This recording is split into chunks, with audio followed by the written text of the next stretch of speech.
السلام عليكم ورحمة الله وبركاته، وأهلا بيكم في حلقة جديدة من حلقات قناة دبري ووفري مع شيماء.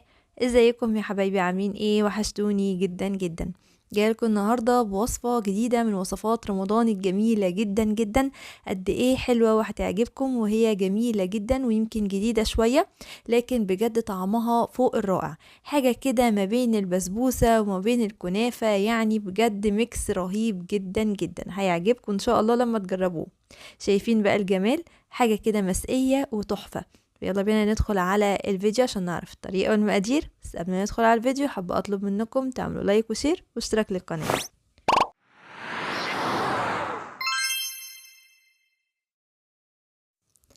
يلا بينا نسمي الله ونصلي على الرسول عليه الصلاة والسلام ونبدأ في الوصفة بتاعتنا.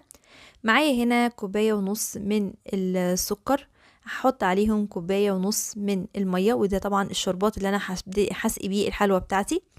هنسيبهم على النار لحد ما يغلي، واول ما يغلي اروح جايه حاطه عليه عصير نص ليمونه. وطبعا بعد الليمون هسيبه لمده حوالي 5 دقايق على النار يغلي، وبعد كده نطفي عليه ونسيبه بقى على جنب كده يبرد.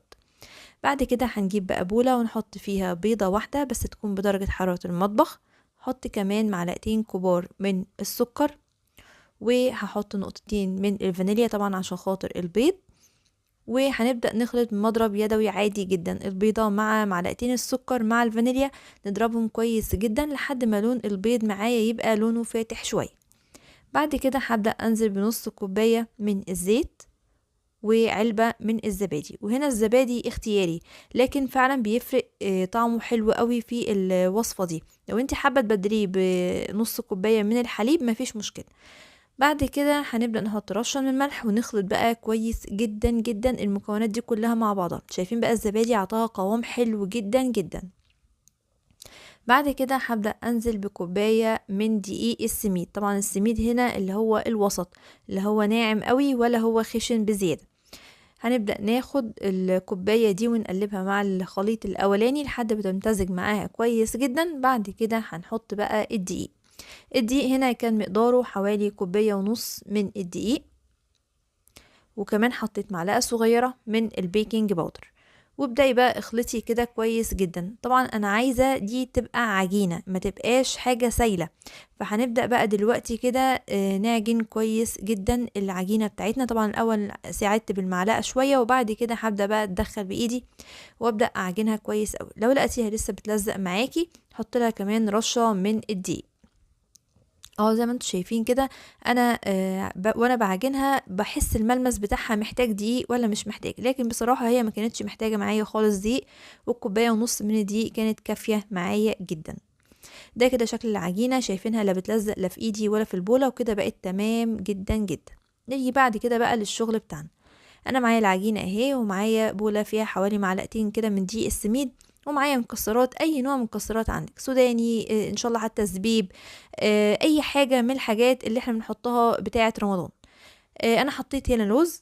هبدأ دلوقتي اخد من العجينة كور يعني قد الليمونة كده، وابدأ اكورها، وبعد كده اغلفها كلها بالسميد اللي في البولة ده. وبعد كده اروح جاية باي حاجة مدورة، بغطاء ازازة، باي حاجة. انا استخدمت البلبلة بتاعة الكريم شانتيه دي، وبدأت اعمل علامات كده من الجنب عشان تديني شكل الوردة. وعملت حفرة في النص كده وحطيت فيها لوزة. ممكن انتي بدل اللوزة دي تحطي سودانية، زبيباية، بندقية، اي حاجة متاحة عندك في البيت. تمام.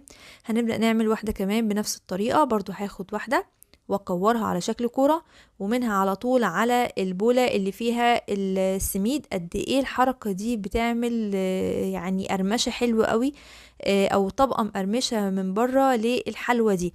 يعني بتخليها بتروح في حتة تانية خالص غير اللي انتي تعمليها كده من غير ما تحطيها في طبقة السميد دي. تمام. طبعا لو انتي عايزة تعمليها من غير السميد مفيش مشكلة عادي، بس هي السميد بيديها انطباع خاص او بيديها يعني شكل مميز. هنبدأ بقى نخلص الكمية كلها بتاعتنا بالطريقة اللي انتوا شايفينها دي، سهلة جدا مش تاخد منك لا وقت ولا مجهود، في ثواني هتخلصيها. وما شاء الله كمان عملت معايا كمية حلوة. طبعا انا حطاهم في صينية تكون مدهونة بدهنة من الزيت، ندخله على فرن سخن على درجة حرارة 180. شغل من تحت الأول، أول ما تستوي من تحت شغلها الشواية تاخد من فوق. اول ما طلعت من الفرن رحت جايه على طول سقياها بالشربات. انا غرقتها كلها بالشربات، الصينيه كلها حطيت فيها كميه الشربات اللي انا عملتها، اللي هي الكوبايه ونص سكر وكوبايه ونص ميه. وبدأت حطيت كده على كل واحدة الأول شوية كده علشان تتغطس من فوق بالشربات. سبتها بقى عايمة كده في الشربات لمدة حوالي ربع ساعة لحد ما تشرب كفايتها من الشربات كويس قوي. وبعد كده رحت جاية مصفياهم من الشربات الزيادة وحطيتها بقى في طبق التقديم.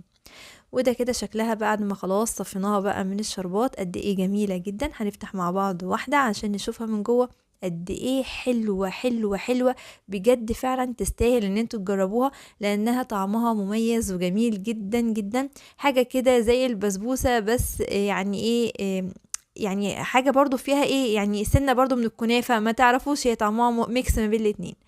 بس كده يا حبايبي، لو عجبكم الفيديو هتنسوني بقى في لايك وشير واشتراك للقناة.